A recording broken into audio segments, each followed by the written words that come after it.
Un bras se lève au-dessus d'une tranchée. Un tissu blanc, parfois un mouchoir, parfois un chiffon arraché à un uniforme, flotte au-dessus de la boue ou de la neige. Pendant des siècles,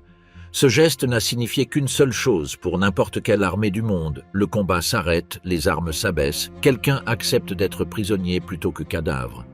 C'est probablement le code non écrit le plus ancien du champ de bataille, plus ancien même que nombre des lois qui tentèrent ensuite de le réglementer par écrit. La Seconde Guerre mondiale soumit ce code à une pression qu'il n'avait jamais connue auparavant, avec des armes automatiques capables de faucher une unité entière en quelques secondes et avec des fronts où l'idéologie transformait l'ennemi en quelque chose de moins qu'humain.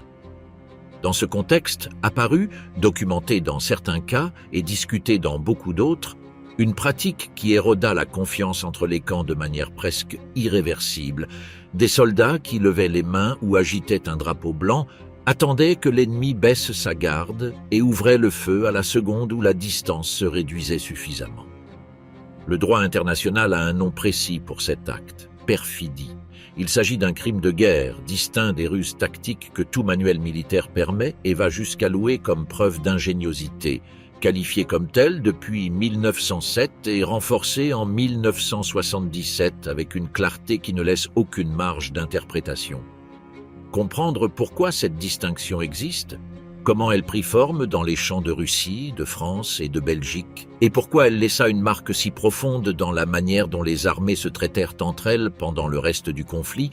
exige de reconstruire aussi bien les faits vérifiés que le terrain beaucoup plus glissant des rumeurs, des légendes de tranchées et des souvenirs déformés par la peur. Le parcours qui suit traverse des archives militaires, des dossiers judiciaires de l'après-guerre, des mémoires de vétérans et les textes mêmes des traités internationaux qui tentèrent, avec des résultats inégaux, de mettre un frein à cette pratique. Il combine des épisodes solidement étayés par des documents, des identités concrètes et des décisions judiciaires signées avec des zones d'ombre où les preuves disponibles permettent de reconstruire le climat général d'un front de bataille, mais pas de certifier avec une précision absolue chaque incident individuel. Cette combinaison, loin d'affaiblir le récit, constitue une partie essentielle de ce qui fait de cet épisode historique un objet d'étude aussi fascinant que difficile à clore par des définitions tranchées. Ruse, légitime et trahison. Deux catégories que la guerre a toujours distinguées. Avant d'entrer dans les faits concrets de 1939 à 1945,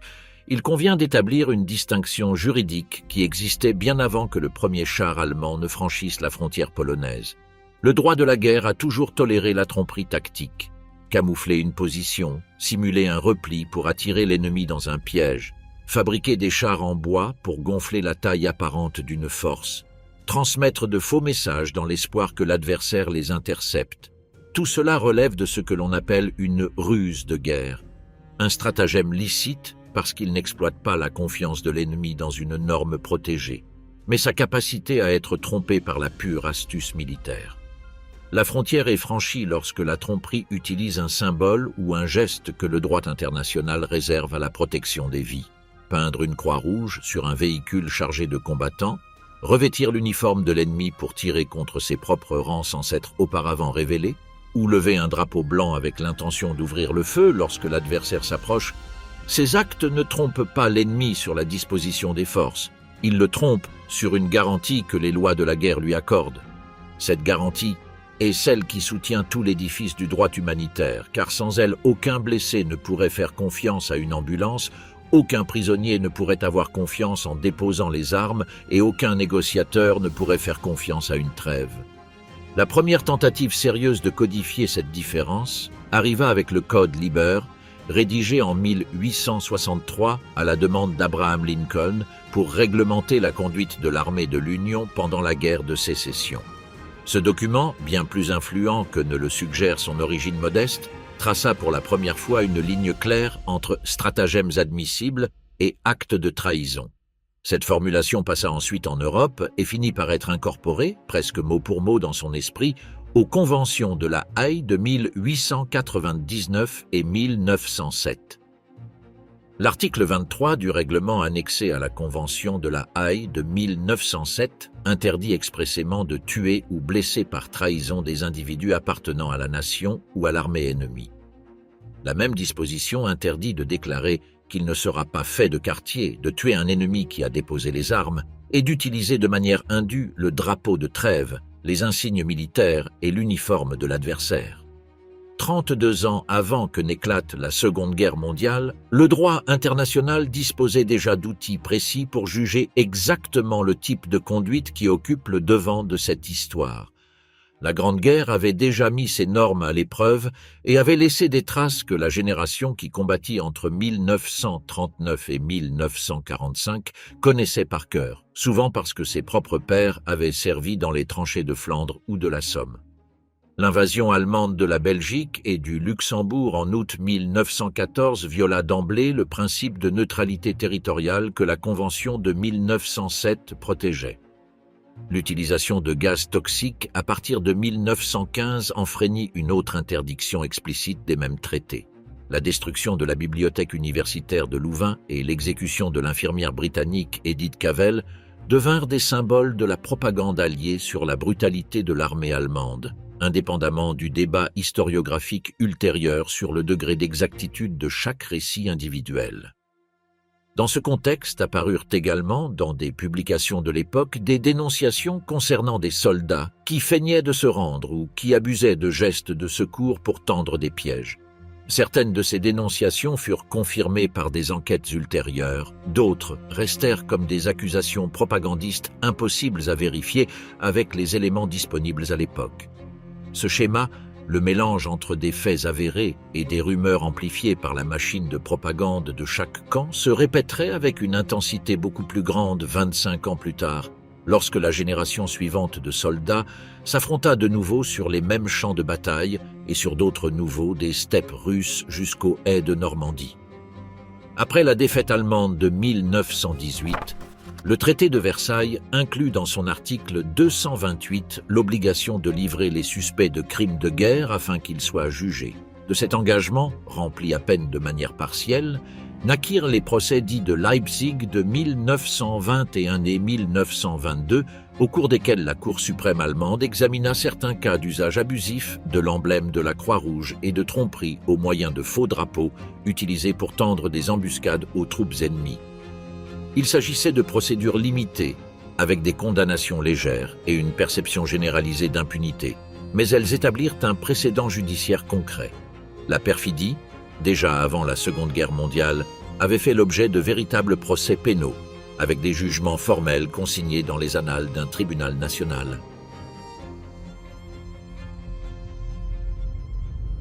L'invasion de l'Union soviétique et l'effondrement des règles.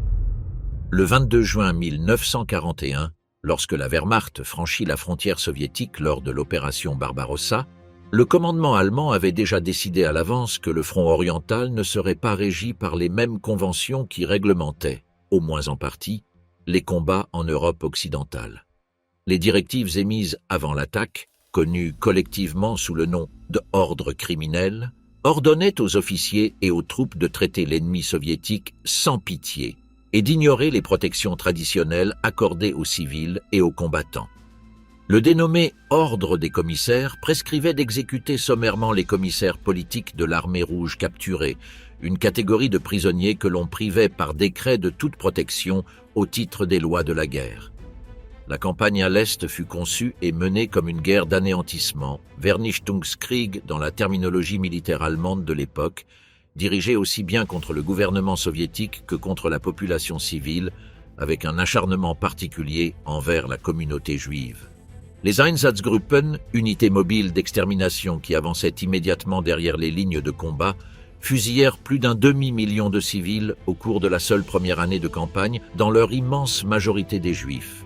Des historiens comme Omer Bartov ont documenté en détail comment ce contexte produisit ce qu'il appela la « barbarisation » du front oriental, un processus au cours duquel les normes traditionnelles du combat se dissolvaient progressivement dans les deux camps. Les chiffres des prisonniers de guerre capturés par chaque camp illustrent l'ampleur de cette dissolution. parmi les soldats allemands capturés par l'Union soviétique, environ un tiers mourut en captivité. Le sort des prisonniers soviétiques aux mains des Allemands fut encore plus meurtrier. Environ 3 millions de soldats de l'armée rouge moururent sous garde allemande, victimes de la famine délibérée, des marches forcées en plein hiver et des exécutions directes. En comparaison, le taux de mortalité des prisonniers allemands et japonais aux mains des alliés occidentaux se situa entre 1 et 2%, une différence qui révèle à quel point le front oriental opéra selon un ensemble de règles différentes, ou plus exactement, dans l'absence presque totale de règles partagées.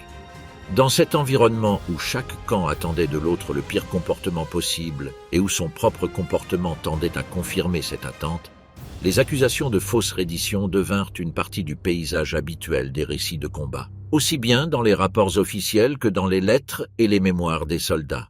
Distinguer l'épisode ponctuel et vérifiable de la généralisation née de la peur et de la propagande constitue, pour tout historien sérieux, une tâche diablement difficile. L'Union soviétique déploya, surtout à partir de 1942, une intense campagne de propagande destinée à encourager la reddition des soldats allemands. Les haut-parleurs installés le long du front de Stalingrad diffusaient des messages enregistrés, de la musique et le son d'une horloge marquant les secondes accompagnées de la phrase « Toutes les 7 secondes, un soldat allemand meurt », dans un effort calculé pour miner le moral des troupes assiégées. Les tracts largués sur les positions allemandes incluaient parfois des déclarations directement attribuées à Staline, garantissant un traitement humain à ceux qui déposeraient les armes. Le problème pour les responsables de cette propagande était la profonde méfiance que l'expérience même du front avait semée parmi les soldats allemands. Les récits, confirmés dans certains cas et exagérés dans d'autres, sur les mauvais traitements infligés aux prisonniers aux mains des soviétiques circulaient avec la même rapidité que les tracts soviétiques promettant la clémence. Cette méfiance mutuelle engendra un cercle fermé et auto-alimenté. Moins l'offre d'une reddition sûre paraissait crédible, plus les soldats des deux camps choisissaient de combattre jusqu'au bout au lieu de risquer de déposer les armes, et plus les combattants choisissaient cette option, plus des épisodes de violence extrême se produisaient dans les derniers instants du combat, épisodes qui alimentaient à leur tour la vague suivante de méfiance. Dans cet engrenage, les rumeurs sur les fausses redditions remplissaient une double fonction. D'une part, elles pouvaient décrire des faits réels, un soldat ou un petit groupe qui levait les mains pour gagner quelques secondes, récupérer une grenade dissimulée ou attendre le moment où ses camarades d'unité pourraient ouvrir un feu de couverture. D'autre part, elles servaient de justification rétrospective à des décisions qui avaient déjà été prises pour d'autres motifs, y compris le refus direct d'accepter des redditions authentiques. Un soldat qui tirait sur un ennemi les mains levées pouvait, après les faits, attribuer sa décision à la crainte fondée d'un piège, sans qu'il existe aucun moyen de vérifier si ce piège était réel ou imaginé au moment de la décision. Le NK-15D soviétique ajoutait une autre couche de pression sur ses propres soldats. Les unités de barrage avaient l'ordre d'exécuter ceux qui battaient en retraite sans autorisation, ce qui faisait de la reddition une option encore plus risquée pour le camp soviétique que pour le camp allemand, pris entre le feu ennemi à l'avant et le feu de ses propres forces à l'arrière. Cette combinaison de facteurs explique en partie pourquoi tant de soldats soviétiques choisirent de résister jusqu'à la mort au lieu d'essayer de se rendre, même lorsque les conditions tactiques ne laissaient aucune autre issue raisonnable. L'armée américaine consacra des ressources considérables, tout au long de la guerre, à documenter et à diffuser parmi ses troupes les tactiques trompeuses employées par l'adversaire allemand. Des publications périodiques comme l'Intelligence Bulletin et le bulletin Tactical and Technical Trends, élaborés par les services de renseignement militaires à partir d'interrogatoires de prisonniers, de la capture de documents et de rapports de combat, circulaient parmi les officiers et les troupes avec des analyses détaillées sur l'armement, les tactiques et les procédures défensives allemandes, y compris de longues descriptions de l'utilisation de pièges explosifs dans du matériel abandonné, des véhicules détruits et des positions évacuées. Une pratique documentée avec une intensité particulière pendant la retraite allemande de Normandie vers les frontières du Reich à partir de l'été 1944. Cette instruction formelle sur le risque de manipulation d'objets apparemment inertes, de cadavres et de matériel abandonné partageait avec l'avertissement sur la fausse reddition une même logique sous-jacente. Apprendre aux troupes à maintenir un niveau de prudence constant face à toute situation qui paraissait résolue ou sûre, parce que l'adversaire avait démontré sa capacité et sa disposition à exploiter précisément cette sensation de sécurité momentanée. Les manuels de campagne sur la détection et la neutralisation des pièges explosifs, révisés et réédités à plusieurs reprises pendant le conflit à mesure que l'expérience du combat s'accumulait, faisaient partie du même écosystème instructif qui diffusait des avertissements informels sur la prudence requise lors de l'acceptation de la reddition de troupes ennemies dans des circonstances ambiguës.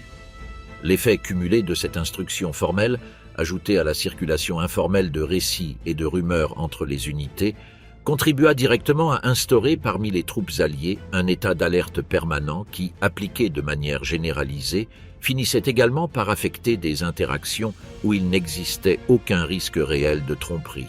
La prudence enseignée comme outil de survie face à une menace documentée devenait, dans la pratique quotidienne du combat,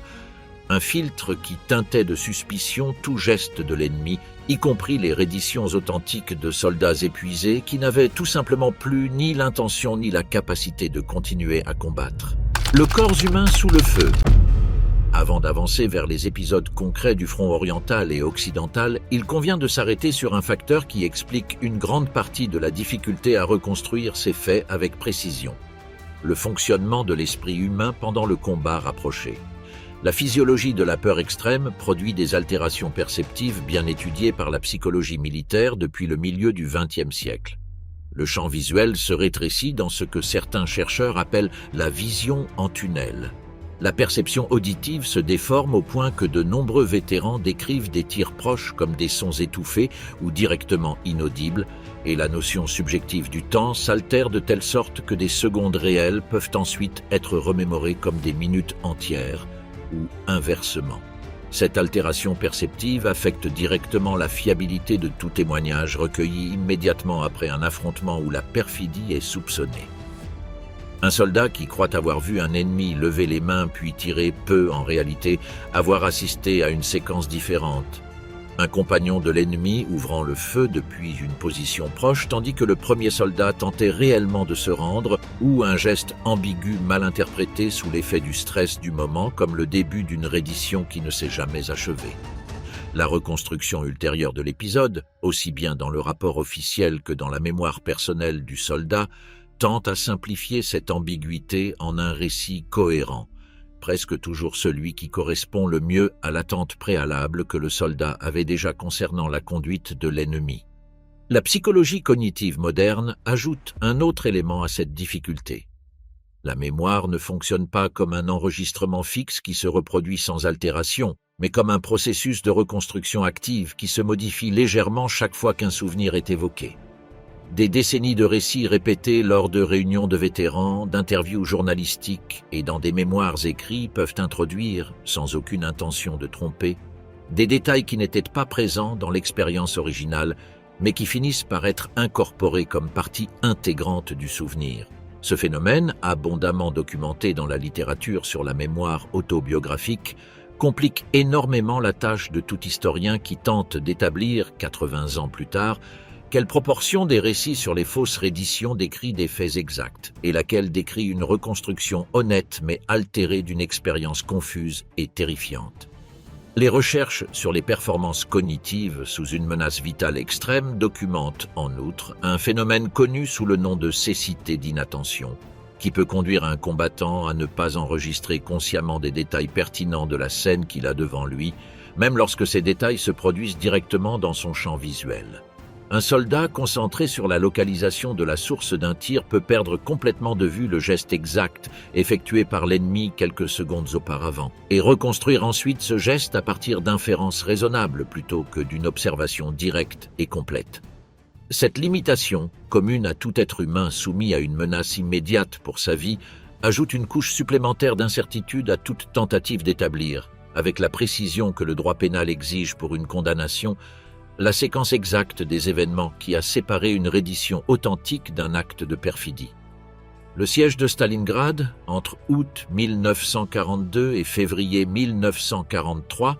offre un contraste utile entre deux phénomènes qu'il convient de ne pas confondre. D'un côté se trouve la capitulation finale de la 6e armée allemande, une reddition massive, formelle et négociée, qui commença le 31 janvier 1943 et s'acheva 2 jours plus tard. Le maréchal Friedrich Paulus, après avoir épuisé les munitions et les vivres, accepta la reddition malgré le fait qu'Hitler lui avait refusé l'autorisation expresse de capituler, devenant le premier maréchal allemand capturé au combat. Les conditions offertes par les émissaires soviétiques promettaient un traitement digne, des soins médicaux et le rapatriement, conditions qui, dans la pratique, ne furent remplies que partiellement pour les quelques 91 000 soldats allemands qui survécurent à la capture initiale. D'un autre côté, et à une échelle complètement différente, se trouve le phénomène des embuscades individuelles au sein du combat urbain qui précéda cette reddition finale. Stalingrad devint synonyme du combat au corps à corps le plus féroce de toute la guerre, avec des lignes de front qui séparaient parfois les troupes par la distance d'un bâtiment ou d'un étage à l'intérieur du même bâtiment. Le général soviétique Vassili Tchoukov développa une tactique connue sous le nom de serrer l'ennemi, maintenant ses troupes si près des positions allemandes que l'artillerie et l'aviation allemande ne pouvaient attaquer sans risquer de toucher leurs propres forces. Dans ce type de combat extrême, à courte distance et avec une visibilité réduite entre les ruines et les décombres, l'espace pour la tromperie tactique s'élargissait énormément, et avec lui la possibilité qu'un geste de reddition, authentique ou feint, soit interprété de manière ambiguë en une fraction de seconde décisive. Les récits de patrouilles de reconnaissance soviétiques capturant des prisonniers pour les interroger, mentionnés dans des études sur la bataille, coexistent avec des récits moins vérifiables sur des soldats qui profitaient de la confusion du combat urbain pour feindre la capture ou la reddition comme tactique de survie immédiate plutôt que comme stratégie ordonnée par le commandement. La bataille de Koursk, en juillet 1943, concentra la plus grande quantité de blindés jamais réunis dans un seul affrontement et fournit un cadre particulier à ce type d'épisode. Le combat entre équipages de chars, où la reddition prenait une forme différente de celle du fantassin les mains levées. L'équipage d'un char de combat neutralisé abandonnait généralement le véhicule en flammes ou endommagé et courait vers la position ennemie la plus proche, parfois en agitant un chiffon blanc, parfois simplement avec les mains vides visibles au-dessus de la tête. La vitesse avec laquelle cet équipage passait du statut de combattant actif à celui de prisonnier apparent en quelques secondes et au milieu d'un nuage de fumée et de poussière produisait précisément le type d'ambiguïté qui facilitait aussi bien la véritable fausse reddition que son accusation infondée.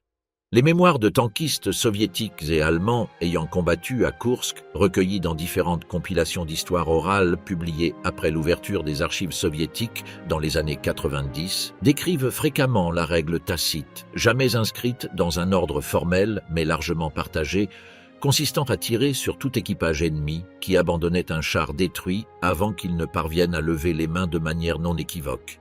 Cette règle informelle, née de la crainte que l'équipage récupère une arme personnelle ou lance une grenade avant de se rendre formellement, réduisait drastiquement la fenêtre temporelle disponible pour qu'une reddition authentique soit reconnue comme telle, et élargissait par la même occasion la marge d'erreur avec laquelle un soldat défenseur pouvait justifier devant lui-même et devant ses supérieurs le fait d'avoir tiré sur un ennemi qui, en réalité, tentait seulement de sauver sa vie. La proportion d'équipages de chars capturés vivants varia de manière notable selon le secteur du front et le moment précis de la bataille. Pendant les premiers jours de l'offensive allemande dans le saillant de Koursk, lorsque les deux armées subissèrent des pertes massives de blindés en quelques heures, les registres des unités soviétiques reflètent une proportion de prisonniers capturés considérablement plus faible que celle enregistrée dans les phases ultérieures de la bataille, une fois le front stabilisé et les combats ayant adopté un rythme quelque peu moins frénétique. Cette variation temporelle suggère que la disposition à accepter la reddition d'un équipage ennemi dépendait, dans une large mesure, du niveau de pression immédiate auquel était confrontée l'unité qui procédait à la capture, une variable rarement reflétée avec précision dans les rapports de combat officiels, mais que les historiens ayant croisé les journaux d'unité avec des entretiens de vétérans considèrent comme déterminante pour expliquer les fluctuations observées dans la documentation disponible. Cependant, aucun épisode n'illustre mieux le lien entre les crimes de guerre documentés et le durcissement généralisé de la conduite au combat que le massacre de Malmedy, survenu le 17 décembre 1944, à peine un jour après le début de l'offensive allemande des Ardennes. Un groupement tactique blindé des SS, le Kampfgruppe Peiper, sous le commandement du lieutenant-colonel Joachim Peiper, captura plus de 100 soldats américains d'une unité d'artillerie près du carrefour routier de Baugniet, aux environs de la localité de Malmedy. Les prisonniers, déjà désarmés et rassemblés en formation dans un champ ouvert, furent mitraillés par leurs geôliers lors d'un épisode qui fit au moins 84 morts, selon le décompte ultérieur de l'enquête américaine. La nouvelle du massacre se répandit parmi les troupes alliées en l'espace de quelques jours, en partie grâce aux soldats qui survécurent en faisant les morts parmi les cadavres de leurs camarades jusqu'au retrait de l'unité allemande. L'effet sur le moral et la conduite au combat des divisions américaines déployées dans les Ardennes fut immédiat et documenté dans de multiples sources de l'époque. L'ordre, transmis de manière informelle mais généralisée,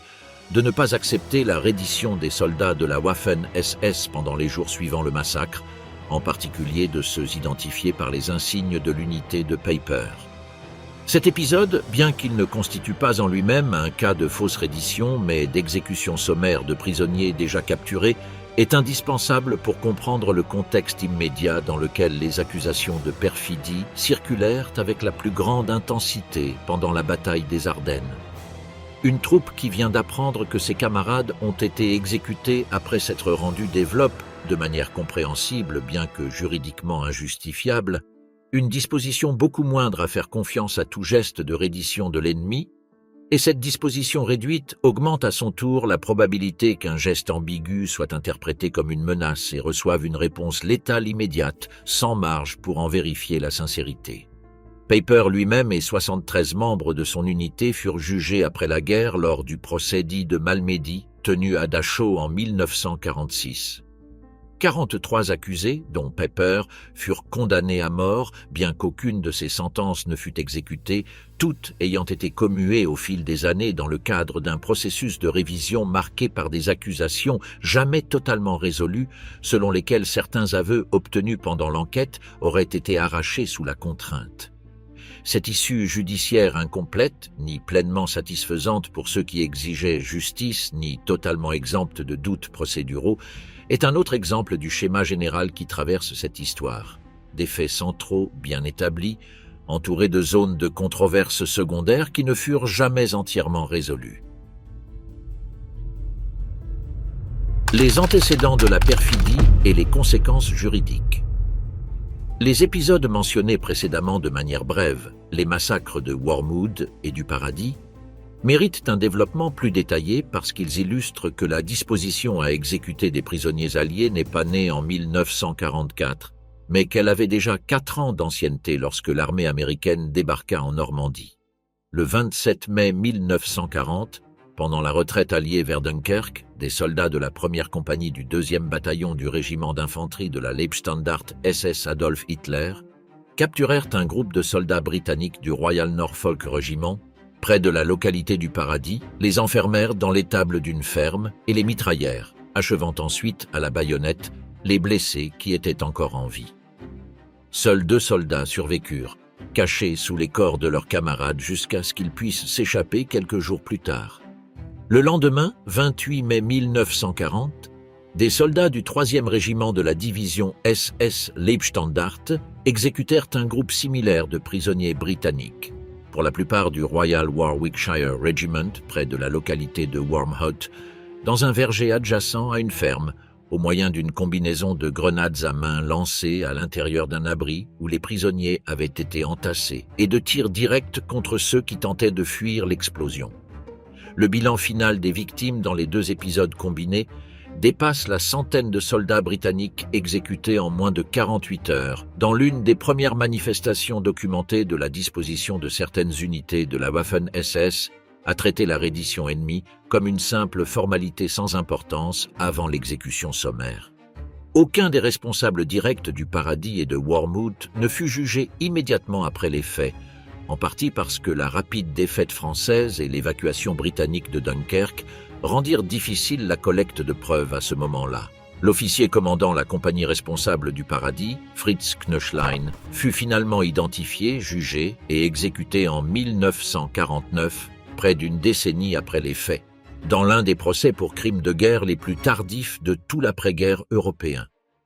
Le cas de Wormhood, en revanche, ne donna jamais lieu à une condamnation équivalente, bien que l'identité de plusieurs responsables ait été établie avec une certitude raisonnable lors d'enquêtes ultérieures. Ce qui illustre une autre constante inconfortable de cette histoire, la distance fréquente entre la certitude historique sur ce qui s'est produit et la capacité réelle du système judiciaire de l'après-guerre à traduire cette certitude en condamnation formelle.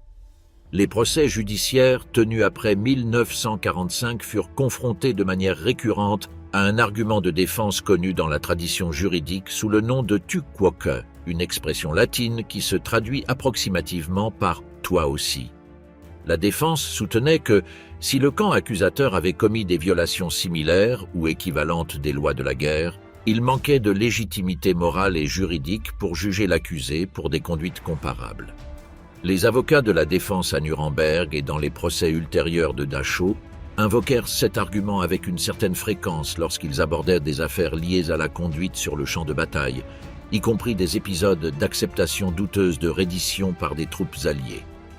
Les tribunaux rejetèrent systématiquement cette ligne de défense en tant que principe juridique général, soutenant que la commission éventuelle de crimes similaires par le camp accusateur, même si elle était démontrée, n'exonérait pas de responsabilité pénale individuelle l'accusé concret qui se trouvait sur le banc des accusés.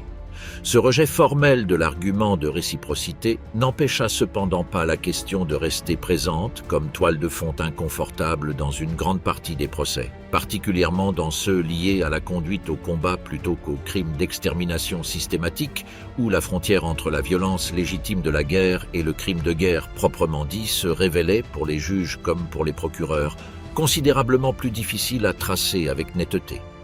Cette tension juridique non résolue explique en partie pourquoi les poursuites judiciaires pour perfidie au moyen d'une fausse reddition, à la différence des grands crimes d'extermination, produisirent un nombre relativement réduit de condamnations formelles par rapport à la fréquence avec laquelle le phénomène apparaît mentionné dans les mémoires, les rapports de combat et les récits journalistiques de l'époque. Poursuivre avec rigueur chaque épisode individuel de prétendue fausse reddition aurait exigé un volume d'enquête médico-légale, pratiquement impossible à réunir des décennies après les faits avec les témoins disponibles, très supérieur à celui que les tribunaux militaires de l'après-guerre, déjà saturés par les procès de plus grande ampleur liés à l'Holocauste et à la planification de la guerre d'agression, étaient en mesure d'assumer.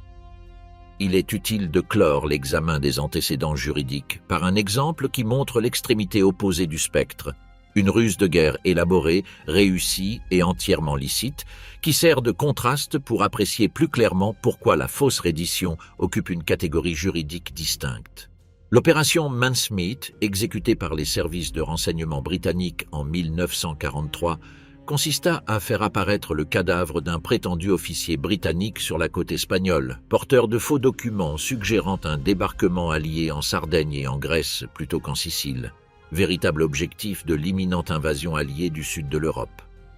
La tromperie fonctionna avec une efficacité remarquable, détournant les ressources défensives allemandes vers de faux objectifs et facilitant le succès du débarquement en Sicile. La raison pour laquelle cet épisode, célèbre et célébré dans l'historiographie militaire britannique, ne suscita jamais aucune controverse juridique est précisément celle qui distingue toute cette catégorie de ruses légitimes. La tromperie agissait sur l'information et l'interprétation stratégique de l'ennemi, sans invoquer à aucun moment un symbole ou un geste protégé par les lois de la guerre. Personne ne mourut pour avoir fait confiance à un faux drapeau de trêve ou à un emblème sanitaire mal utilisé. Le cadavre, les documents falsifiés et l'ensemble de l'opération de renseignement appartiennent à la même catégorie que le camouflage, les chars factices ou les messages radio fabriqués pour confondre l'ennemi.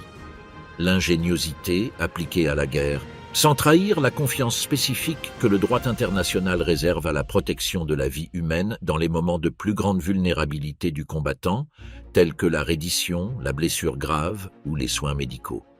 D'autres exemples de la même période renforcent cette distinction conceptuelle. La construction d'armées entières fictives au moyen de chars gonflables, de véhicules factices et d'un trafic radio simulé déployé par les Alliés avant le débarquement de Normandie sous le nom de Code d'opération Fortitude réussit à convaincre le commandement allemand que l'attaque principale arriverait par le Pas-de-Calais, détournant les réserves blindées allemandes loin des véritables plages du débarquement pendant des semaines critiques. Cette tromperie massive, d'une ampleur bien supérieure à celle de tout épisode individuel de fausse reddition, ne suscita aucune controverse juridique ultérieure précisément pour la même raison que l'opération Mincemeat. Aucun de ces éléments n'exploita un symbole ou un geste protégé par le droit international,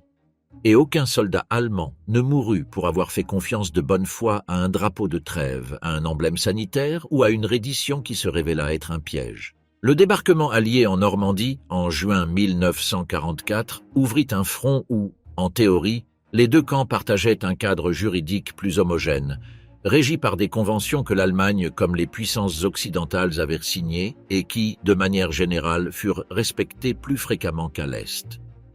Cette théorie fut soumise à une pression considérable pendant les premiers mois de la campagne, en partie en raison d'incidents ponctuels et en partie à cause de la réputation que certaines unités, en particulier certaines divisions Panzer de la SS, acquirent parmi les troupes alliées. L'un des épisodes les mieux documentés se produisit à peine un jour après le débarquement, lorsque des soldats de la 3e division Panzer SS Totenkopf et d'autres unités de la SS exécutèrent des prisonniers de guerre canadiens capturés près de l'abbaye d'Ardennes, dans ce qui est connu comme le massacre d'Ardennes. Ce crime s'ajouta, dans la mémoire des troupes alliées, aux antécédents déjà connus d'unités sœurs pendant la campagne de France de 1940, développés plus en détail dans une section ultérieure de cette reconstruction. Ces épisodes ne constituent pas des cas de fausse reddition au sens strict, parce qu'ils impliquent l'exécution de prisonniers déjà capturés et désarmés, et non un piège tendu au moment de la reddition. Cependant, ils alimentèrent directement le même climat de méfiance qui transformait tout geste de reddition allemand en un risque calculé pour le soldat allié qui devait décider, en quelques secondes, s'il abaissait son arme pour l'accepter. Les mémoires et les témoignages oraux de vétérans de l'armée américaine en Normandie rapportent des épisodes, dont le degré de vérification varie selon les cas, de soldats allemands qui détruisaient un char avec un Panzerfaust depuis une position dissimulée puis sortaient les mains levées, espérant être faits prisonniers avant que leurs victimes puissent réagir. Certains officiers de haut rang, selon des récits de l'époque qui circulent avec des degrés divers d'appui documentaire, allèrent jusqu'à ordonner à leurs troupes de ne pas accepter la reddition de soldats qui auraient employé ce type d'armes anti-char immédiatement avant de lever les mains. Un ordre qui, s'il avait été formalisé et exécuté de manière systématique, constituerait à son tour une violation des mêmes conventions invoquées pour le justifier, puisque le droit international ne permet pas de refuser quartier à un combattant qui se rend, quelle que soit l'arme qu'il ait utilisée quelques instants auparavant.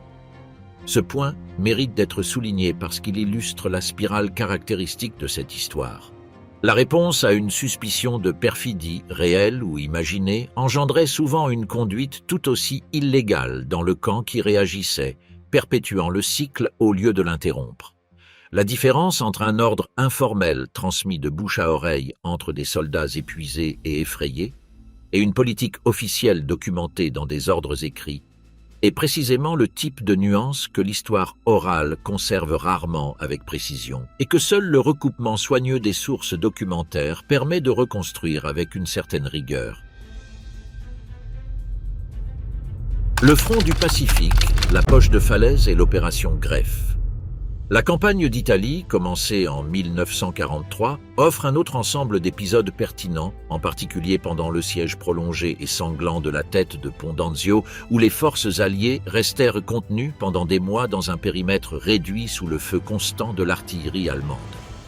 Les combats sur le terrain montagneux de la ligne Gustave et autour du Mont Cassin reproduisirent nombre des conditions qui, sur d'autres fronts, favorisaient la confusion quant à la sincérité d'une reddition.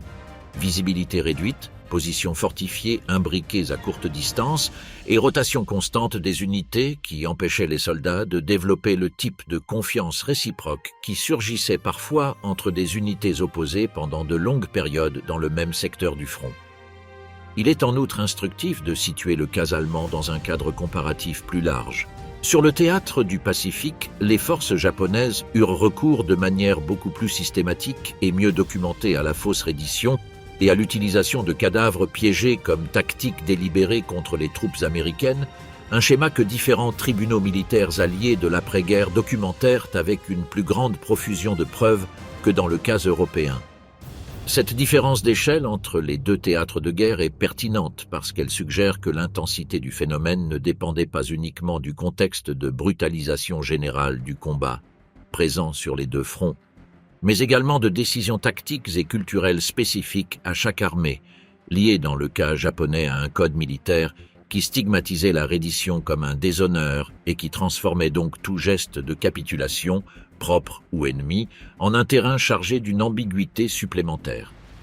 L'encerclement de Falaise, refermé par les forces canadiennes, polonaises, britanniques et américaines entre le 12 et le 20 et 1 août 1944, piégea les restes de deux armées allemandes dans une poche de plus en plus réduite, soumise à un bombardement aérien et d'artillerie presque continu.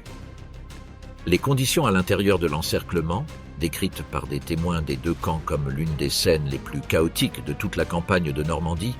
combinaient des masses de soldats allemands qui se rendaient en groupes nombreux avec des poches de résistance isolées qui continuaient à combattre, parfois à quelques mètres seulement d'unités qui avaient déjà déposé les armes.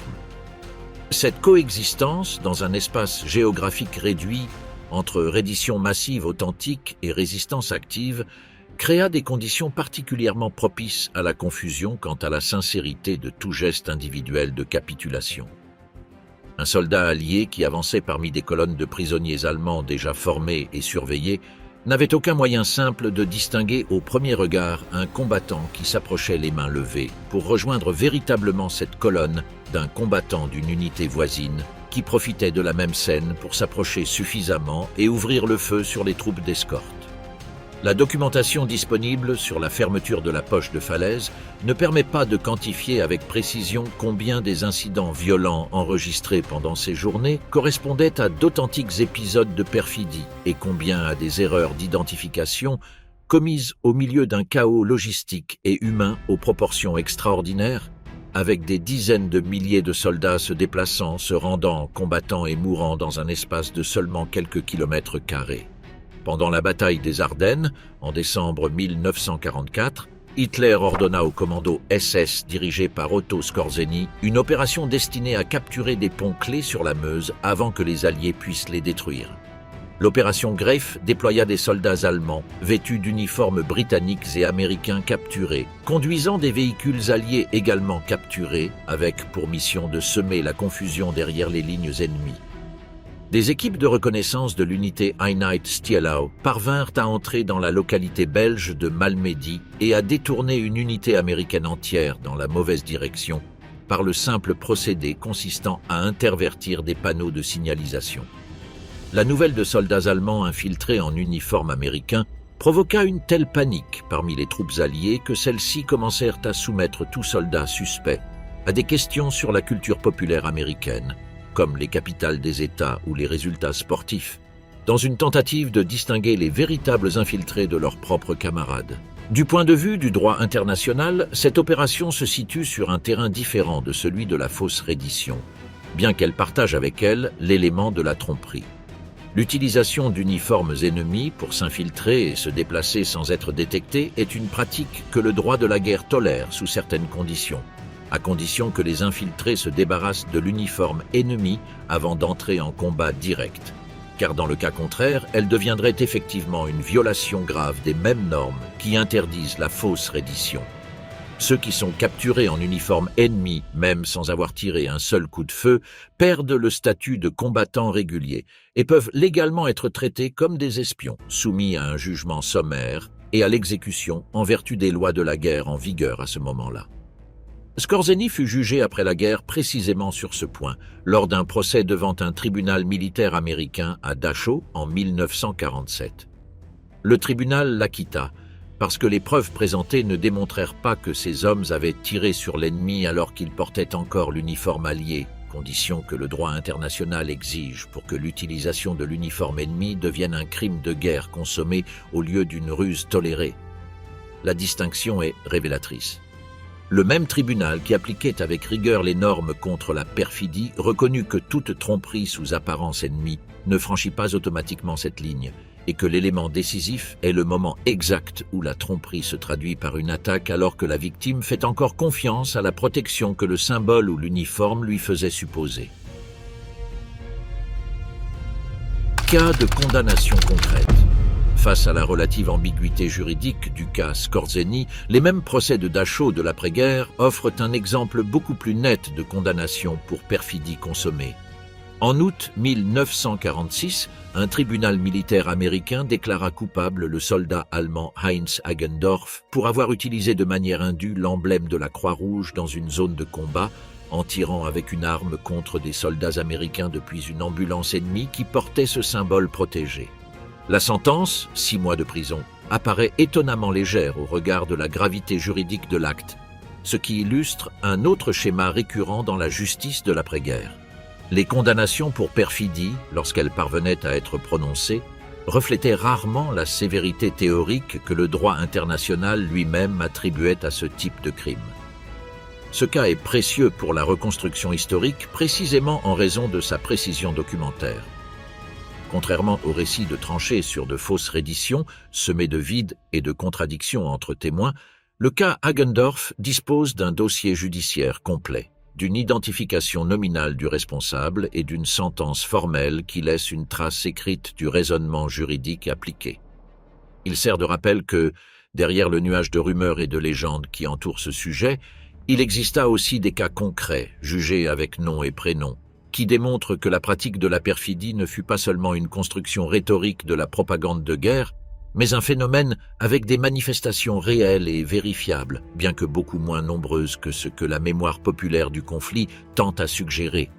Alors que les épisodes examinés jusqu'ici décrivent des décisions prises à l'échelle individuelle ou de petites unités, dans certains cas en marge de tout ordre formel, il existe un exemple documenté de politique officielle qui interdit explicitement d'accepter la reddition d'une catégorie entière de combattants ennemis. Le 18 octobre 1942, Hitler signa la directive connue sous le nom de Kommandobefehl, l'ordre des commandos, qui ordonnait à toutes les forces allemandes d'exécuter de manière sommaire, sans procédure judiciaire préalable, tout membre d'unités de commandos alliés capturés lors d'opérations spéciales en territoire européen occupé, même si ces soldats portaient l'uniforme réglementaire complet et se rendaient de manière formelle et non équivoque. L'ordre établissait en outre que tout commando capturé par des unités régulières devait être remis immédiatement au service de sécurité des SS pour son exécution et interdisait expressément d'accorder à ces prisonniers l'une quelconque des protections que la Convention de Genève réservait aux combattants réguliers capturés. Le texte de la directive reconnaissait explicitement dans sa propre rédaction que cette politique contredisait les conventions internationales que l'Allemagne avait signées, un aveu qui s'avérerait décisif pendant les procédures judiciaires de l'après-guerre, parce qu'il éliminait toute possibilité pour les accusés de prétendre ignorer l'illégalité de l'acte. À la différence des épisodes de fausses redditions individuelles, qui dépendent presque toujours de témoignages contradictoires et de la reconstruction ultérieure d'événements confus, l'ordre des commandos laissa une trace documentaire exceptionnellement solide, avec le texte intégral de la directive conservé dans les archives militaires allemandes capturées à la fin de la guerre. Cette solidité documentaire permit aux tribunaux de l'après-guerre de juger avec une relative clarté juridique les cas découlant de son application, contrairement à la difficulté probatoire qui entourait les épisodes individuels de perfidie présumés sur le champ de bataille. Plusieurs commandants militaires allemands furent jugés spécifiquement pour avoir transmis ou exécuté des ordres dérivés de cette directive, parmi eux le maréchal Albert Kesselring, commandant en chef du front italien condamné en 1947 par un tribunal militaire britannique en relation, entre autres chefs d'accusation, avec l'application de l'ordre des commandos contre des prisonniers alliés capturés en Italie. Sa sentence initiale de mort fut ensuite commuée en réclusion à perpétuité et Kesselring fut libéré en 1952, une issue qui suscita une controverse considérable parmi les familles des victimes et qui illustre, une fois encore, la distance fréquente entre la gravité juridique reconnue d'un crime de guerre et la sévérité réelle de son châtiment dans la pratique judiciaire de l'après-guerre européenne. À l'extrémité opposée de ce même phénomène, le front oriental offre un cas qui illustre comment le refus systématique d'accepter la reddition d'une catégorie entière de combattants pouvait générer comme réponse directe Un schéma de dissimulation d'identité équivalent à la simulation d'un statut civil que le droit international reconnaît plus tard comme une forme spécifique de perfidie lorsqu'elle est exécutée avec l'intention de trahir la confiance du capteur. L'ordre des commissaires déjà mentionné, émis par le haut commandement allemand avant le début de l'invasion de l'Union soviétique, ordonnait l'exécution immédiate de tout commissaire politique de l'armée rouge identifié parmi les prisonniers capturés, une catégorie d'officiers politiques intégrés dans les unités de combat soviétiques avec des fonctions de supervision idéologique et disciplinaire. Devant la certitude que leur identification comme commissaire signifiait l'exécution immédiate, une proportion significative de ces officiers choisit de détruire ses documents d'identité, de supprimer les insignes distinctifs de son rang politique et de se présenter à ses capteurs comme des soldats réguliers sans fonction spéciale, une stratégie de survie qui, en termes strictement juridiques, ressemble à la simulation d'un statut différent du statut réel afin d'obtenir un traitement plus favorable que celui qui correspondrait à la condition authentique de l'individu. La différence cruciale avec les exemples classiques de perfidie analysés dans ce parcours est que cette dissimulation ne cherchait pas à tendre un piège létal au capteur, mais uniquement à survivre à une politique d'extermination que le capteur lui-même avait imposée en violation ouverte du droit international. Ce qui situe le cas sur un terrain éthique complètement différent de celui de la fausse reddition employée comme tactique offensive. Les historiens qui ont étudié l'application pratique de l'ordre des commissaires documentent, à partir d'archives allemandes capturées, un niveau d'exécution inégal selon l'unité et la période de la guerre, certains commandants de la Wehrmacht régulière montrant une disposition nettement moindre que les unités des SS et les Einsatzgruppen à exécuter systématiquement cette directive, en partie pour des considérations pratiques liées à la valeur de renseignement qu'un commissaire capturé vivant pouvait fournir lors d'un interrogatoire. Cette variabilité interne au sein de l'armée allemande elle-même rappelle qu'aucune des catégories analysées dans cette reconstruction, ni la Wehrmacht, ni les SS, ni aucune autre armée du conflit, ne doit être comprise comme un bloc monolithique de conduite uniforme, mais comme un ensemble hétérogène d'unités, de commandements et de décisions individuelles qui répondirent de manière différente, parfois contradictoires entre elles, aux mêmes pressions extrêmes de la guerre d'anéantissement. La codification définitive et l'évolution de la sanction de la perfidie. Les procès de Nuremberg, tenus entre 1945 et 1946, ne se concentrèrent pas spécifiquement sur la perfidie en tant que catégorie individuelle de crimes, puisqu'ils étaient centrés sur des chefs d'accusation de plus grande ampleur tels que les crimes contre l'humanité et la planification d'une guerre d'agression. Cependant, le tribunal reconnut explicitement que l'interdiction de tuer ou de blesser par traîtrise, énoncée à l'article 23 des Conventions de La Haye, reflétait déjà en 1939 une norme de droit international coutumier contraignante pour tous les États indépendamment du fait qu'ils aient ou non signé le traité original. Cette déclaration se révéla cruciale pour la jurisprudence ultérieure, parce qu'elle signifiait qu'aucun accusé ne pouvait invoquer comme moyen de défense l'ignorance de la norme ou l'absence de validité juridique du traité.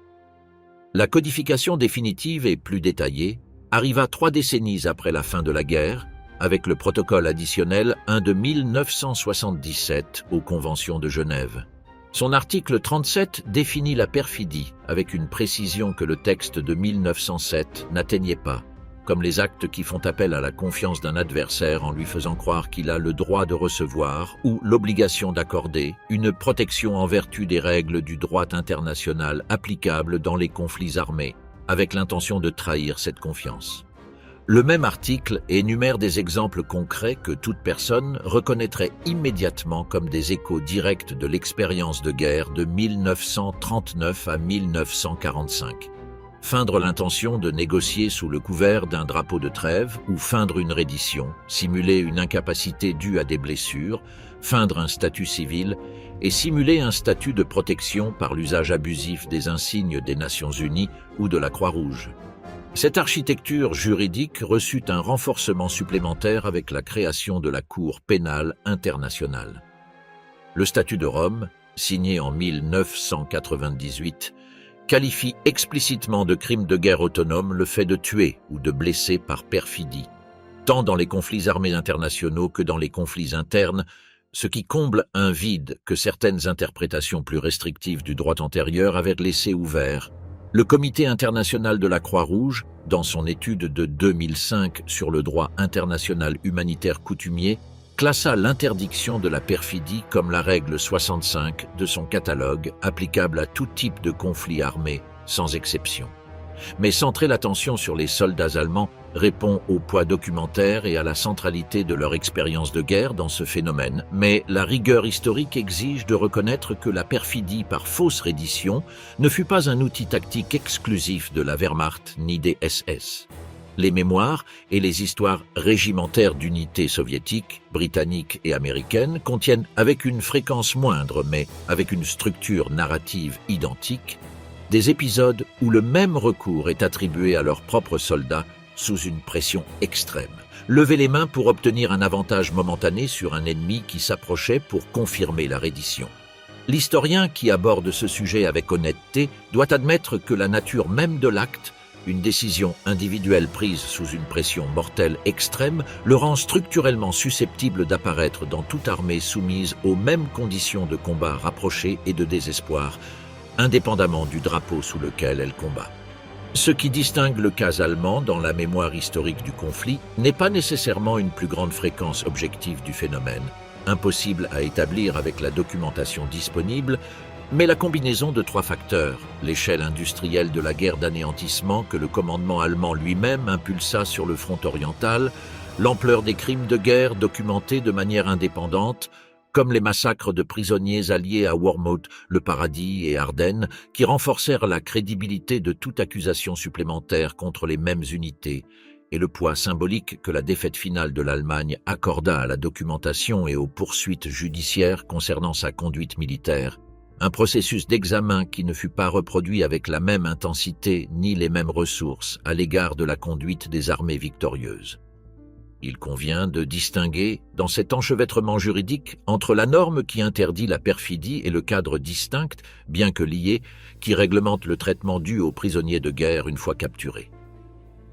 La Convention de Genève de 1929 relative au traitement des prisonniers de guerre, en vigueur pendant toute la Seconde Guerre mondiale et ratifiée tant par l'Allemagne que par les puissances occidentales, établissait des obligations détaillées concernant l'alimentation, le logement et le travail des prisonniers, mais gardait un silence relatif sur le moment exact de la capture, précisément l'instant où se concentrent les épisodes de fausse reddition.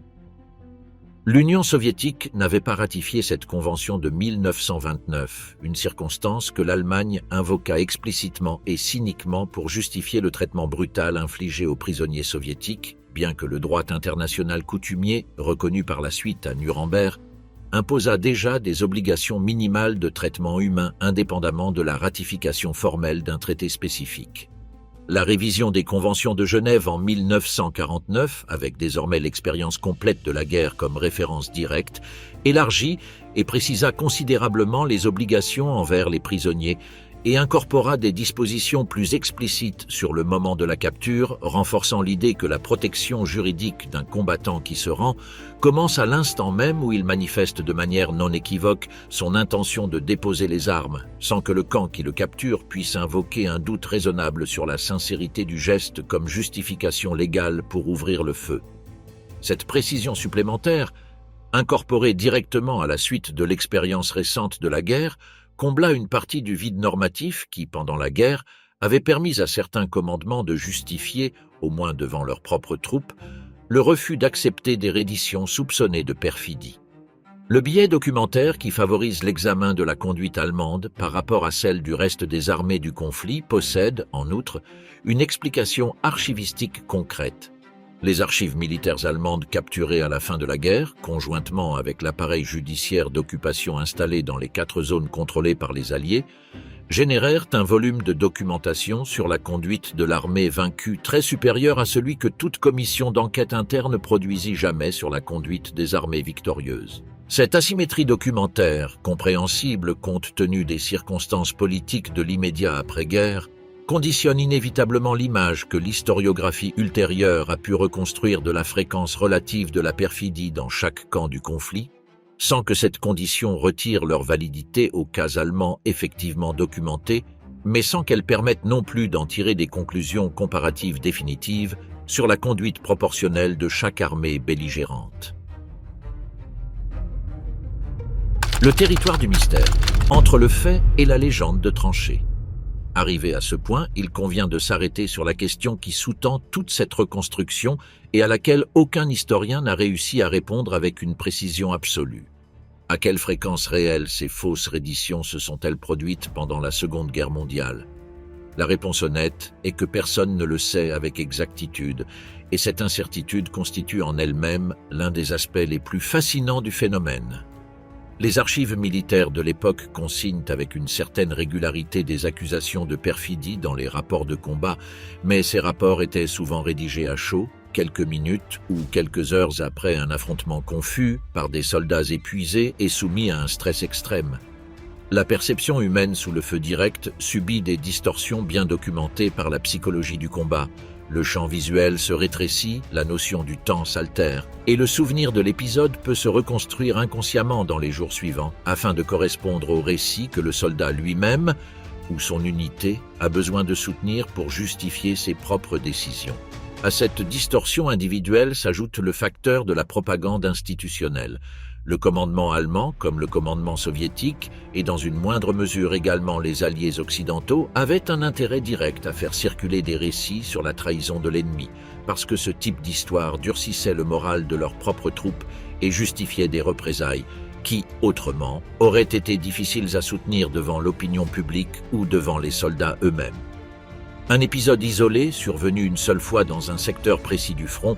pouvait se multiplier lors de sa transmission orale entre les unités jusqu'à devenir une caractéristique généralisée attribuée à toute une armée ou à une nationalité entière. Les historiens qui ont étudié ce phénomène avec le plus de rigueur s'accordent sur une conclusion nuancée. Il exista des cas documentés comme celui de Hagendorf, avec une identité, un procès et une condamnation. Il exista aussi, selon toute probabilité, des épisodes ponctuels de soldats individuels qui eurent recours à une reddition feinte comme ultime moyen de survie tactique, sans qu'un ordre ou une politique systématique se trouvât derrière cette décision. Et il exista, simultanément, un volume considérable de récits exagérés, mal remémorés ou directement inventés, qui circulèrent comme une vérité incontestable parmi des troupes qui avaient toutes les raisons psychologiques d'y croire et très peu de moyens de les vérifier. Cette zone grise, où le fait vérifiable se mêle à la rumeur vraisemblable et à la légende construite a posteriori, est précisément le terrain où résident les grands mystères de l'histoire militaire. Il ne s'agit pas d'un mystère sur des extraterrestres ni sur des civilisations perdues, mais de quelque chose d'aussi intrigant à sa manière. La difficulté presque insurmontable de reconstruire, avec la précision qu'exige la rigueur historique, ce qui s'est réellement produit dans les secondes qui séparent un geste de reddition authentique d'un piège mortel. Lorsque les seuls témoins directs sont généralement morts, traumatisés ou motivés à se souvenir d'une version particulière des faits. Le cinéma de guerre de l'après-guerre contribua de manière décisive à fixer dans l'imaginaire populaire une version simplifiée et souvent décontextualisée du phénomène. Les films et les séries produits entre les années 50 et aujourd'hui incorporèrent fréquemment des scènes de soldats allemands feignant de se rendre pour surprendre le protagoniste allié, une convention narrative qui fonctionne efficacement comme ressort dramatique, précisément parce qu'elle fait appel à une crainte que la génération des vétérans encore en vie pendant ces décennies reconnaissait comme une partie légitime de son expérience de guerre, indépendamment de la fréquence statistique réelle du phénomène représenté. Cette rétroaction entre mémoire historique et représentation culturelle pose un problème méthodologique sérieux pour toute recherche ultérieure. Plus le cinéma et la littérature populaire répètent une scène précise, plus cette scène s'ancre dans la mémoire collective comme un fait historique vérifié. Même lorsque l'épisode concret qui l'avait inspiré à l'origine manquait de la solidité documentaire nécessaire pour soutenir cette qualification. Les générations ultérieures de spectateurs, sans contact direct avec les vétérans ni avec les archives militaires, tendent à tenir pour acquise la fréquence et la systématicité d'une pratique que les preuves documentaires disponibles situent, en réalité, sur un terrain beaucoup plus fragmentaire et dispersé que ne le suggère sa représentation audiovisuelle répétée. Les mémoires publiées par des vétérans dans les décennies qui suivirent le conflit un genre littéraire avec ses propres conventions narratives et commerciales, ne sont pas non plus exempts de cette dynamique. Un récit de combat est plus facile à vendre et plus mémorable pour le lecteur s'il comprend un épisode de trahison subie et surmontée, que s'il décrit l'expérience, statistiquement beaucoup plus courante, d'un combat confus sans élément de tromperie délibérée de la part d'aucun des camps. Cette pression narrative, ajoutée aux distorsions de mémoire déjà décrites, aide à expliquer pourquoi le récit de la fausse reddition occupe une place aussi disproportionnée dans la culture populaire consacrée à la Seconde Guerre mondiale, en comparaison de son poids réel dans la documentation judiciaire et archivistique disponible. Les correspondants de guerre déployés aux côtés des unités de combat des deux camps furent confrontés, en temps réel, aux mêmes problèmes de vérification dont les historiens hériteraient ensuite. La censure militaire de chaque armée examinait les dépêches avant leur publication, ce qui ajoutait un filtre supplémentaire capable de supprimer des récits gênants pour le moral de ses propres troupes ou d'amplifier des épisodes qui servaient les objectifs de propagande du camp concerné. Un correspondant qui arrivait sur une position quelques heures, voire quelques jours après un affrontement dépendait presque entièrement du récit oral des soldats survivants, sans possibilité pratique de confronter des versions contradictoires, ni d'examiner des preuves matérielles qui, à ce moment-là, avaient déjà été déplacées, enterrées ou détruites par l'avancée continue du front. Cette limitation structurelle du journalisme de guerre de l'époque explique pourquoi tant de récits sur de fausses redditions parvinrent au public de l'après-guerre déjà filtrés par plusieurs couches successives de transmission. Du soldat à l'officier qui rédigeait le rapport, de l'officier au correspondant qui recueillait des témoignages isolés, du correspondant au censeur militaire qui décidait ce qui serait publié, et enfin du texte publié au lecteur civil qui formait son impression générale sur la conduite de l'ennemi à partir de fragments d'informations nécessairement incomplets. Chacune de ces couches introduisait des possibilités supplémentaires de simplification, d'omission ou d'accentuation sélective sans qu'il y eût nécessairement mauvaise foi à aucun point de la chaîne. Certains correspondants expérimentés, conscients de ces limites, adoptèrent dans leur mémoire de l'après-guerre un ton plus prudent à propos des récits de perfidie qu'ils avaient entendus pendant le conflit, reconnaissant explicitement l'impossibilité de vérifier de manière indépendante la majorité des épisodes qu'ils avaient à l'époque transmis comme des faits établis. Cette autocritique tardive, présente dans certains mémoires journalistiques publiés des décennies après la fin de la guerre, offre un témoignage précieux sur l'écart qui séparait la rapidité avec laquelle ces récits circulaient pendant le conflit et la lenteur, bien plus grande, avec laquelle la recherche historique rigoureuse put ensuite séparer le grain documenté de l'ivraie de la rumeur, amplifiée par la chaleur de la bataille, et l'urgence de la propagande de guerre. Indépendamment de la proportion exacte entre les cas réels et les rumeurs amplifiées, la conséquence pratique de cette dynamique fut d'une concrétude dévastatrice pour des milliers de soldats des deux camps. Chaque accusation de fausse reddition, vérifiée ou non, alimentait une réaction défensive parmi les troupes qui l'entendaient, et cette réaction défensive se traduisait fréquemment par le refus d'accepter des redditions authentiques lors d'affrontements ultérieurs. Des soldats qui, dans des circonstances normales, auraient déposé les armes et survécu comme prisonniers de guerre moururent au contraire au moment même où ils tentaient de se rendre, victimes d'un ennemi qui n'était plus disposé à prendre le risque de vérifier si cette reddition précise était sincère. Ce schéma est documenté avec une clarté particulière dans les témoignages de vétérans des deux camps sur le front oriental, où la spirale atteignit son point le plus extrême, mais il apparaît également, bien qu'avec une intensité moindre, sur le front occidental après les épisodes de Normandie et des Ardennes. Le résultat net fut un durcissement progressif de la conduite au combat qui dépassa de loin le nombre de cas de perfidie effectivement avérés. Parce que la peur de la trahison se révéla, quant à son effet sur le comportement humain, presque aussi puissante que la trahison elle-même. Les commandements militaires de différentes armées furent conscients de ce problème pendant la guerre elle-même. Certains officiers alliés, préoccupés par la détérioration de la discipline au combat et par les implications juridiques d'une conduite systématique contraire aux conventions signées, adressèrent à leurs troupes des rappels formels sur l'obligation d'accepter les redditions authentiques, même dans un contexte où la suspicion de tromperie était généralisée. L'efficacité réelle de ces rappels, édictés depuis l'arrière à destination de soldats soumis au stress immédiat du combat, constitue un autre point sur lequel la documentation historique offre davantage de questions que de certitudes définitives. L'héritage et l'état actuel de la réglementation. La préoccupation concernant la fausse reddition comme tactique de combat ne prit pas fin avec la capitulation de l'Allemagne en mai 1945. Des conflits ultérieurs démontrèrent que la tentation d'exploiter la confiance de l'ennemi dans les normes de protection demeure présente partout où existe un combat d'infanterie à courte distance. Lors de l'invasion de l'Irak en 2003, les forces américaines signalèrent des incidents impliquant des combattants qui feignaient de se rendre avant d'ouvrir le feu. Épisode que les commandements militaires qualifièrent explicitement d'actes de perfidie interdits par les conventions de Genève, dans une continuité directe avec le cadre juridique forgé en grande partie par l'expérience de la Seconde Guerre mondiale.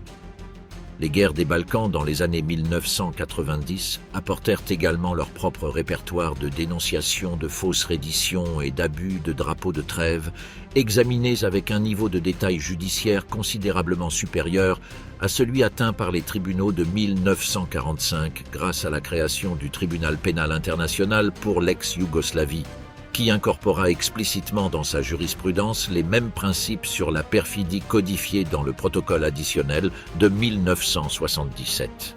Cette évolution judiciaire démontre que le cadre juridique construit à partir de l'expérience allemande de la Seconde Guerre mondiale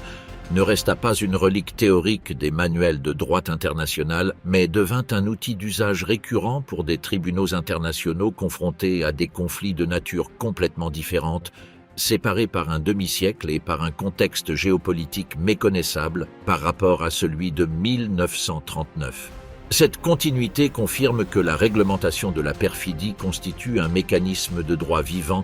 qui continue de s'appliquer avec les mêmes catégories conceptuelles forgées il y a plus d'un siècle aux conflits contemporains. L'article 37 du protocole de 1977, rédigé par des juristes qui avaient explicitement à l'esprit l'expérience guerrière de 1939 à 1945, demeure la référence centrale pour juger des conduites similaires dans des contextes complètement différents, depuis les guerres conventionnelles entre États jusqu'aux conflits asymétriques contre des groupes armés non étatiques. La raison de cette permanence tient à la fonction structurelle que l'interdiction de la perfidie remplit au sein de tout l'édifice du droit humanitaire. Chaque fois qu'un combattant exploite frauduleusement un symbole protégé ou un geste de reddition, il met en danger son adversaire immédiat et érode, en même temps, la base de confiance qui permet à ces mêmes symboles et gestes de continuer à fonctionner pour tous les futurs combattants, y compris ceux de son propre camp lors de rencontres ultérieures. Une armée qui acquiert la réputation de recourir à la reddition feinte condamne, dans la pratique, ses propres soldats à voir leurs futures redditions authentiques accueillies avec suspicion et, dans trop de cas documentés au cours de l'histoire militaire, par des tirs plutôt que par la mise sous garde que le droit international devrait leur garantir. Il est vrai que la perfidie par fausse reddition était qualifiée de crime de guerre avant même le début du conflit, avec une base juridique dans la Convention de la Haye de 1907 et des précédents judiciaires concrets dans les procès de Leipzig des années 20. Il est également vrai que le contexte du front oriental, marqué par une guerre d'anéantissement délibérée et par des taux de mortalité des prisonniers plusieurs fois supérieurs à ceux du front occidental, créa les conditions idéales pour que la pratique, là où elle eut réellement lieu, se répandit, et pour que les rumeurs à son sujet se multipliassent à une vitesse encore plus grande. Il est vrai, en outre, qu'il existe des cas documentés avec identité et sentence judiciaire, comme celui de Heinz Hagendorf, qui confirme que la perfidie ne fut pas exclusivement un produit de la propagande de guerre. Et il est tout aussi vrai que la proportion exacte entre faits vérifiés et légendes de tranchées demeure, à plus de 80 ans de distance, l'un de ces territoires où l'histoire militaire se heurte aux limites de ses propres sources, prises entre des archives incomplètes, des mémoires déformées par le traumatisme et l'intérêt stratégique de chaque camp à soutenir un récit particulier sur la conduite de l'ennemi. L'héritage le plus tangible de cet épisode ne réside pas dans un chiffre exact d'incidents confirmés, inaccessible avec la documentation disponible, mais dans l'architecture juridique qui acheva de se consolider à la suite de cette expérience. L'article 37 du protocole additionnel de 1977 et son incorporation ultérieure au statut de Rome représentent la réponse institutionnelle définitive à un dilemme qui traversa chaque tranchée, chaque haie normande et chaque bâtiment en ruine de Stalingrad. Comment maintenir, même au cœur de la guerre d'anéantissement la plus brutale du XXe siècle, un minimum de confiance partagée sans laquelle aucun soldat, d'aucun camp, ne pourrait jamais déposer les armes avec l'espoir raisonnable de survivre à ce geste. Les dossiers judiciaires de Dachau, de Nuremberg et des tribunaux militaires britanniques concernant le cas Kesselring, ainsi que la trace documentaire de directives telles que l'ordre des commandos et l'ordre des commissaires, composent le noyau vérifiable de cette histoire. Autour de ce noyau persiste un volume bien plus important de récits transmis par la tradition orale des vétérans, renforcés par des décennies de représentations cinématographiques et littéraires que la recherche historique contemporaine ne peut traiter qu'avec la prudence méthodologique qu'exige toute source impossible à confronter directement. Cette coexistence entre la donnée vérifiée et le récit persistant, loin d'être une anomalie propre à cet épisode concret, dépeint avec une assez grande fidélité la texture habituelle de l'histoire militaire du XXe siècle, toujours construite sur une base documentaire solide mais jamais complète, entourée d'un halo de mémoire collective que chaque génération réinterprète à sa manière, sans que ce halo ne parvienne jamais à se dissoudre entièrement ni à se cristalliser en une certitude définitive.